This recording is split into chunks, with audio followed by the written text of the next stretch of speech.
देखिए, ऐतिहासिक फैसला है और मैं देश के यशस्वी प्रधानमंत्री जी को विशेष तौर पर धन्यवाद देना चाहता हूं कि कांग्रेस के नेता पीवी नरसिम्हा राव जी को भी भारत रत्न भारतीय जनता पार्टी के नेता नरेंद्र मोदी जी ने दिया।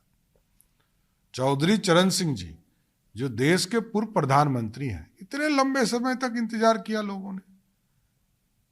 पूरा दिल्ली में जनता पार्टी की सरकार बनाने वाले और इस देश में लोकतंत्र को स्थापित करने वाले चौधरी चरण सिंह जी को इतना लंबा इंतजार करना पड़ा, उनको नरेंद्र मोदी जी को भारत रत्न देना पड़ा। इसलिए मैं नरेंद्र मोदी जी को इसके लिए भी विशेष तौर पर धन्यवाद देता हूं। और स्वाभाविक है, ये देश किसानों का है। इस देश में कृषि उत्पादन कैसे बढ़े, इसलिए स्वामी रंगनाथन जी ने जो काम किया, इसके लिए मैं विशेष तौर पर नरेंद्र मोदी जी को धन्यवाद देता हूं कि किसानों की भी चिंता नरेंद्र मोदी जी की सरकार ने किया। बजट सत्र शुरू होने जा रहा है। वित्त मंत्री के रूप में आपका ये पहला बजट होगा। क्या विशेष सोच के साथ इस बजट को आप लोग मूर्त रूप देने में लगे हैं? देखिए, बिहार की आर्थिक स्थिति अच्छी हो, बिहार में रोजगार बढ़े, बिहार में समृद्धि बढ़े, इसकी पूरी चिंता आपको हम लोगों के बजट में दिखेगा। और हम लोगों ने लगभग तैयारी कर लिया है कि बजट के स्वरूप से कैसे बिहार समृद्धि की ओर जाए, विकसित भारत बने तो विकसित बिहार भी बने।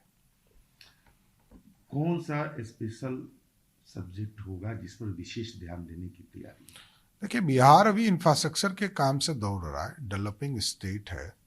इसमें सभी सेक्टर में हमको काम करना है। अर्बन में भी काम करना है, रोड सेक्टर में भी काम करना है, इरिगेशन में भी काम करना है। स्वाभाविक है, स्पोर्ट्स में भी बड़े काम करने हैं, लेबर सेक्टर में काम करने हैं। तो कई योजना है जिस पर बिहार में, क्योंकि चार हम लोगों ने कृषि के रोड मैप तैयार किए हैं, आगे भी और कैसे कृषि उत्पादन का चीज़ें को और कैसे बढ़ाया जा सकता है, मार्केट कैसे इनको उपलब्ध कराया जा सकता है, इन सबों पे चर्चा कर रही है। थोड़ा सा राजनीति की तरफ हो जाते हैं। 12 तारीख को विश्वास मत हासिल करना है आपकी सरकार को। आरोप लग रहे हैं कि विधायकों के साथ, खास करके एनडीए विधायकों को इधर उधर करने की तैयारी हो रही है। कौन तैयारी कर रहा है? विपक्ष के, जैसे तेजस्वी ने कहा कि खेला अभी बाकी है। और ये आरोप लगा कि इसी डर से बीजेपी 2 दिन के लिए गया में अपने विधायकों को शिफ्ट कर रही है। हम अपने विधायकों को कार्यशाला में बुला रहे हैं, वहाँ हमारे केंद्रीय नेतृत्व के सभी नेता वहाँ उपस्थित होंगे और कार्यशाला के माध्यम से हम अपने विधायकों को ट्रेनिंग देते हैं कैसे विकसित भारत की यात्रा को चलाना है, कैसे गांव चलो अभियान चलाना है, कैसे लोकसभा का चुनाव जीतेंगे। ये सारी प्रक्रिया है। इसमें भाजपा एक कमिटेड पार्टी है, यहाँ इधर उधर वाली पार्टी नहीं है और यहाँ कोई भ्रष्टाचारी नहीं है। भ्रष्टाचारी पार्टियों को लगता है कि हम खरीद लेंगे, खरीदने वाले भूल जाइए, सारे फाइल खोल देंगे, चिंता मत कीजिए।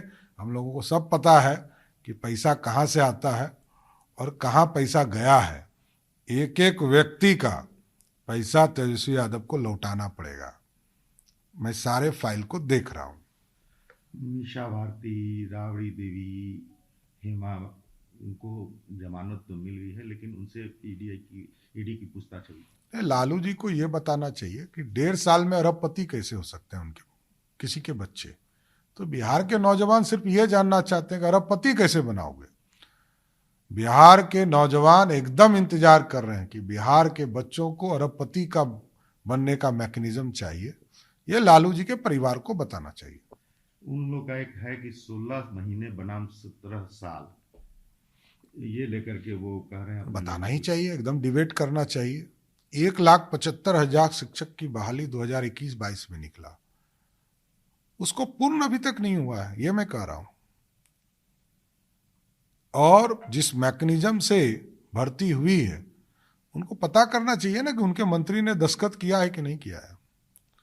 ये भी तो जानना चाहिए ना तेजस्वी जी को कि उनका रोल है कि नहीं।